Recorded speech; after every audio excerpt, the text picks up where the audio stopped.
Jeg har læst den her bog, der hedder 4 piger på jeans, og den er skrevet af Anne Bratches.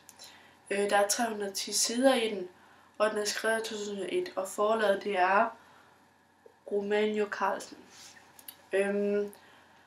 Handlingen den er meget kronologisk, og den strækker sig over en sommerferie, som er på cirka 2 måneder.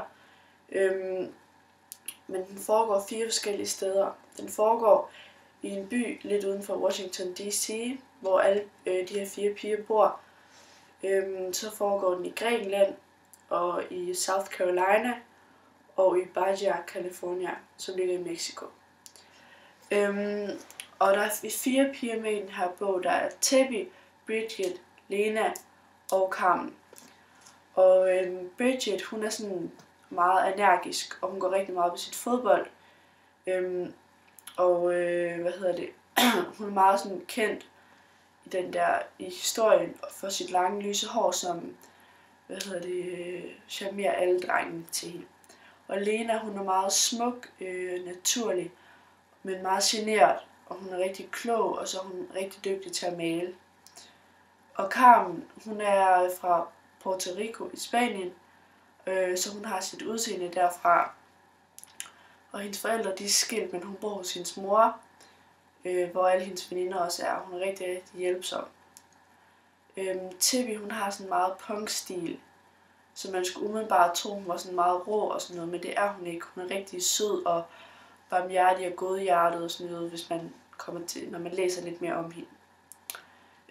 Og bogen handler så om de her 4 piger, som har kendt hinanden siden de er blevet født, og de skal så holde den første sommer hver for sig. Og Tibby, hun skal være hjemme. Carmen, hun skal være hos hendes far i South Carolina. Og Bridget, hun skal så i Mexico, hvor hun skal på fodboldlejr. Og Lena, hun skal til Grækenland og besøge hendes bedsteforældre. Og så har Carmen det her par jeans, som hun aldrig har prøvet eller gået i før, som hun har fået eller købt i en genbrugsforretning. Og så en dag inden ferien, så prøver alle de her piger bukserne, og de passer på en, altså helt tilfældigt, så passer de bare dem alle sammen rigtig godt. Og de beslutter sig så for, fordi det er den eneste sommer, hvor de skal være fra hinanden, at de jeansene så skal rejse mellem dem. Så de skal være hos dem alle sammen i 2 uger i træk. Og først så er de hos Lena, som er i Grækenland, og hun møder så Kostas, som er hendes bedsteforældres gode venners barnebarn. Og hun bliver lidt lun på ham, men hun kommer ud for en situation med ham, som hun misforstår. Og da hun fortæller det til hendes bedstemor, så bliver hun rigtig sur, og så kommer hendes bedsteforældre og Kostas bedsteforældre meget op og skændes.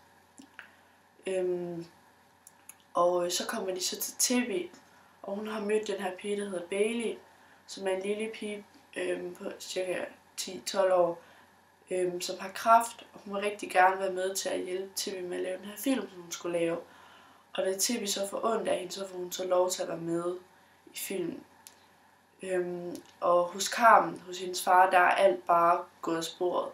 Hun havde drømt om, at det skulle være den her ferie med hendes far og hende, der bare skulle have det rigtig hyggeligt og spise pizza i hans lejlighed og sådan noget. Men han havde en meget stor overraskelse, som bare ødelagde det hele for hende. Og Bridget, hun har på den her fodboldlejr forelsket sig i en af trænerne. Og det er egentlig sådan forbudt dernede.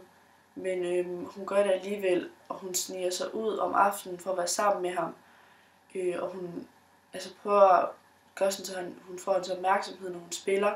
Og det gør så, at det ødelægger lidt hendes spil. Men hun ved ikke helt, om han godt kan lide hende. Og budskabet i den her, det er meget, at det sådan handler om veninder. Og at man skal sådan hjælpe hinanden igennem alt, som de så også gør. Og min mening, det er, at jeg synes, det er en rigtig god tøsebog. Og jeg vil gerne give den 4 stjerner, fordi jeg synes jo, den er rigtig god. Men den er bare lidt langtrukken. Der er rigtig mange detaljer og sådan noget, som ikke havde behøvet at være der.